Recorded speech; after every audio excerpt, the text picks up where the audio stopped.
Yeah, and have a look at Shadow Cartel with an undermanned team, triple nightmare, triple sky, sorry, double skybreaker. Damn it, I hate those names. And a stormbreaker, as well as a Bassi and a Bifrost versus a drone comp. Yeah, Deepwater Hooligans bring in a fairly standard drone comp with the two EOS's, three Ishtars. It's pretty par for the course. Normally there'd be shade to Shadow Cartel for bringing an undermanned comp, but this is the opens. It's probably, they're out already, unfortunately. So no shade on this occasion. These 8 dudes, great credit for turning up as the match does get underway now. They're versing bombers and battleships too, so this could go bad for these nightmares. But then again, they might be able to, signature tank a bit, maybe, with their ABs. It's a pretty top-heavy comp with these 3 nightmares, but I mean they don't have much other choice if they can only field 8 dudes. So let's see what these 3 nightmares can do, supported with this this little frigate. Yep, and look at the absolute sentry ball being dropped. The massive sentry ball from these from this drone comp. We saw a lot of heavy drone comps during the Alliance tournament. These guys are bringing sentries, and we'll see whether that was a better decision than the other guys or a worse one. Yeah, the Skybreaker of Core Gun has burned in. I assume he won't be able to be tracked particularly well by those sentries if he's right on top of them. And also, it'll be interesting to see if these Skybreakers can kill although the Basilisk of Abdullian is now chunked down its low shield. So these drone sentries just volleying him. He's being drowned in sentry drones. And the problem with sentry drones is you can't outrun them. They just shoot you no matter what. Whereas heavy drones, you can kind of outpace and spread them out.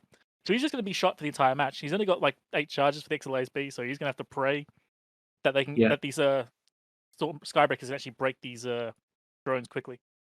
Yeah, obviously with the Skybreaker, he's able to get in close and not be too worried about it, but the Basilisk really doesn't want to be there. As this Ishtar now of Akov starts going to armor, they have an Aneros though, so not too worried for the time being as the Basilisk does finally go down.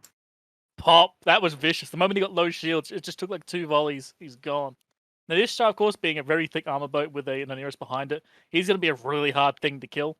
And you can see he's being tackled down by the Skybreaker and the Stormbreaker bringer.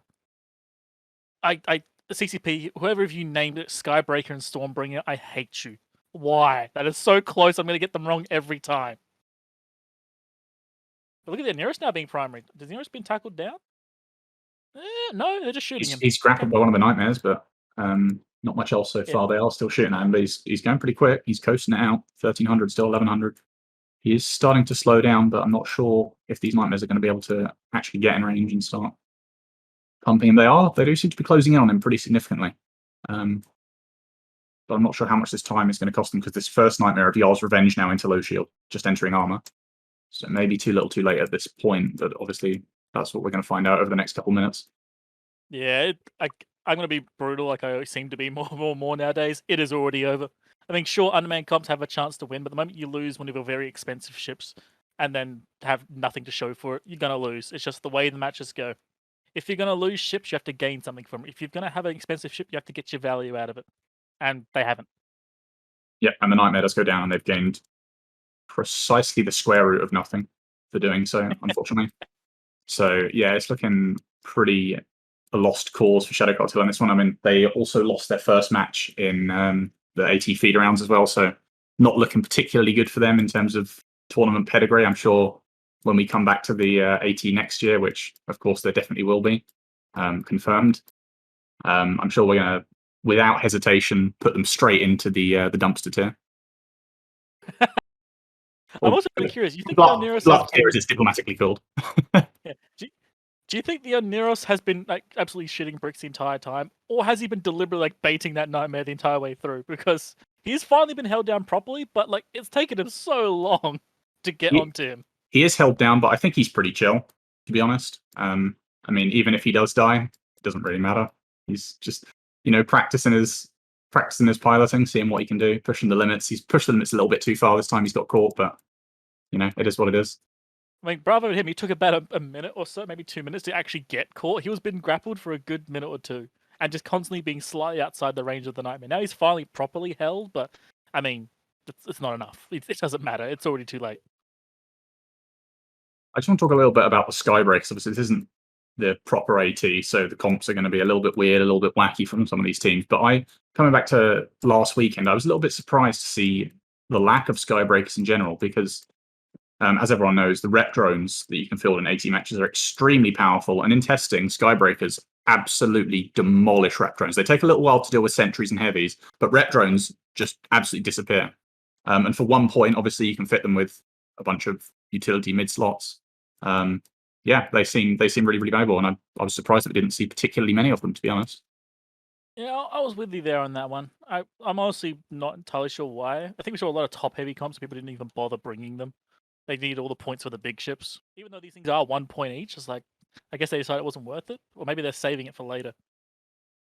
I'm not sure, to be honest. I'm kind of with I'm with you there on that. Oneros is still surviving, just having a good time. Meanwhile, the second nightmare is about to die. Not a good day for Shadow Cartel. Yep, and plus losing their flagship, well, I will continue to call it their flagship Barguest last night off the station after it got booshed off. Not a good look. I mean, they won't need it anymore, obviously, but the second nightmare of Ava and Madady does slowly progress through Hull. I think it's lights out for Shadow Cartel on this occasion. We had a few chats over the days. I don't think nightmares are particularly great for tournament play. They've probably got a spot here and there, but this was not the time you bring nightmares. I guess they're going for like a top heavy comp and demand, but I wouldn't go with nightmares there. I might even go for bargs with the reduced cost and just bring more bargs.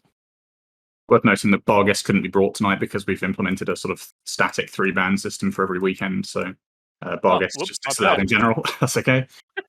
Yeah, I agree in general. Nightmares just, I mean, I think as a generalist sort of tanky gunboat battleship, they're okay. But I mean, everyone knows specialism is what you're looking for.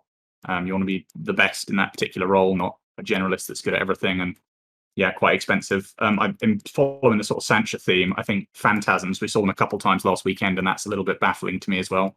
Particularly when the Authoress is unbanned, the Phantasm is, in my eyes, just worse than the Phantasm in this format in pretty much every capacity. I think I had a chat with one of the guys from that team. They also agree, like, yeah, Phantasm probably wasn't the best call. That Authoresses would have been better. But, oh well. I also noticed like this triple nightmare comp went up against bombers, which do love shooting battleships, and they haven't been able to kill them because they've got no small stuff to actually deal with these purifiers. That could be about 800 to 1,000 DPS they could have removed at any point if they had the ability to do so. Yeah, that's just one of the pitfalls of bringing an underbanned comp, isn't it? You can't fit every metric that you want to have in your comp with only 8 guys. As we've seen over multiple tournaments, if you bring an underbanned comp, odds are you're most likely going to lose. But props to these guys, obviously, for showing up. We wouldn't have a tournament without them. Of course, they've dropped out of the AT feeders last weekend, and coming back, putting on a show for the Opens. It's going to be quite interesting seeing teams that haven't got anything official to play for, but still, want to have bragging rights, want to get some practice in, up against teams who still do have something to play for, but don't want to show their best comps, or playing around the static ban system we've got. So there could be some interesting it's fun. The one thing I found from all the tournaments over this last year and a half, like even back from the 5v5s, it's just fun. Just like grab a bunch of mates, get a bunch of ships, and have a bit of a laugh. Like it is actually ridiculously good fun to do these like little fun matches with no real, I wouldn't say real, but there's no reason to really win. You're just doing it because you want to win. You don't have to actually, you're not fighting for massively expensive ships. Yeah, and in keeping with this sort of kind of scuffed format, I've just noticed I've been chasing the Oneros around the arena in my cloaky ship. So if anyone's been trying to tackle the Oneros and is bumping off something, that's probably me. I'm sorry about that, but I don't think it would have changed anything. I forgot to activate my body blocking. You're good. Collusion! Maybe in fact the Oneros hasn't been moving at all, and that's why he was so immune to the webs, because I'm just with my infinite inertia boat just pushing him along. And like Rustock in the Bifrost, he's got self-destruct turned on, and he's just typing in chat, "You would never take me alive." I don't know what he's doing. As you guys can tell, this is a much more chill stream. We're just relaxing, having a good time, because that's what this tournament's going to be about, just fun. Or tournament, bunch of weekends. I don't know what you want to call it, Bay.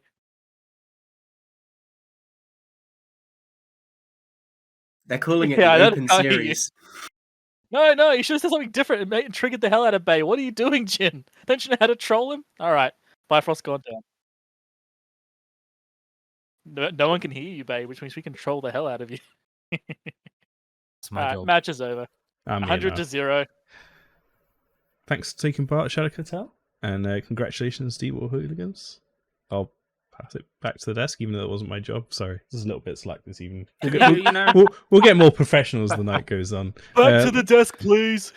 Advert.